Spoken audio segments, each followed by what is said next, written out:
காதல் என்பது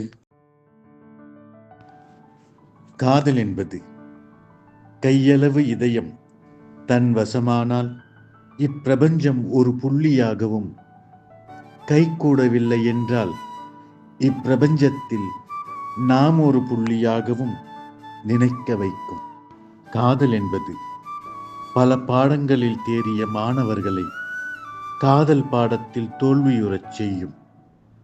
கல்விச்சாலையில் மழைக்கு கூட கால் பதிக்காதவர்களுக்கு முதுகலை பட்டமளித்து மகிழும்.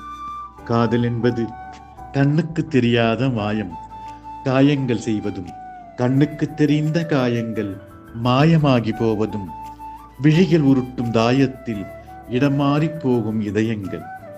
இந்த மாய உலகில் மட்டுமே இது சாத்தியம், இது சத்தியம். காதல் என்பது யாரை வேண்டுமானாலும் எல்லைக்கோட்டை தாண்ட வைக்கும் மாயமான்.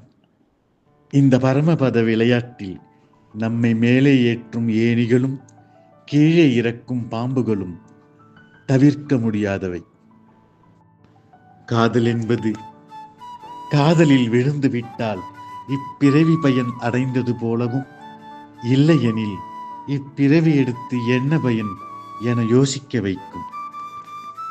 காதல் என்பது மொழியாற்றல் கொண்டவர்களை ஊமையாக்கும், கையொப்பமிட தெரியாதவனை கவிஞனாக்கும்.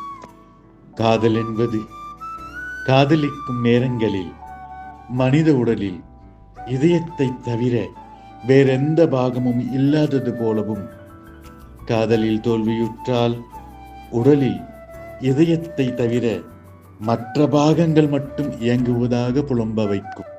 காதல் என்பது வெளியே நிற்பவர்கள் உள்ளே நுழையவும், உள்ளே நுழைந்தவர்கள் வெளியேற துடிக்கும் மர்ம தேசம். அதன் பெயர் காதல் தேசம். காதல் என்பது தன் உயிரின் கடைசி சொட்டு ரத்தம் வரை சிந்தி தோண்டினாலும் சிலருக்கு கூழாங்கற்களையே பரிசளிக்கும். பல நேரங்களில் மரத்தடியில் தூங்குபவர்களின் மடியில் சில வைரக்கற்களை வீசிவிட்டு செல்லும்.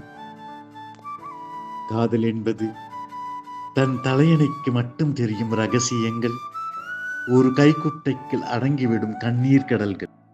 உயிருக்குள் உயிர் தேடுவது, அலைந்து அலைந்து உயிர் துளைப்பது, காதல் பித்தனாய் திரிந்து திரிந்து உயிர் பெறுவது.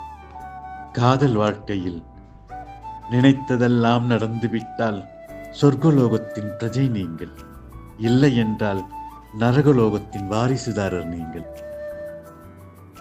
காதல் என்பது இளமையின் கொண்டாட்டம், கனவுகளின் திருவிழா, உள்ளங்களின் உரியடி உற்சவம், உயிர் துடிக்கும், உணர்ச்சி கொந்தளிக்கும் இதயங்களின் ஆவேச ஆடுகளம்.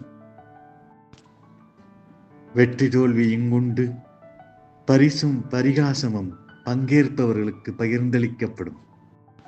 இரத்த துளிகளும் கண்ணீர் துளிகளும் தெரிக்கும் நிகழ்வுகள் கட்டாயம் உண்டு. இந்த ஆட்டத்திற்கு விதிகள் எதுவும் கிடையாது. வயது வந்தவர்களுக்கு அனுமதி இலவசம். இங்கு ஆட்டக்காரர்கள் உண்டு, பார்வையாளர்கள் உண்டு.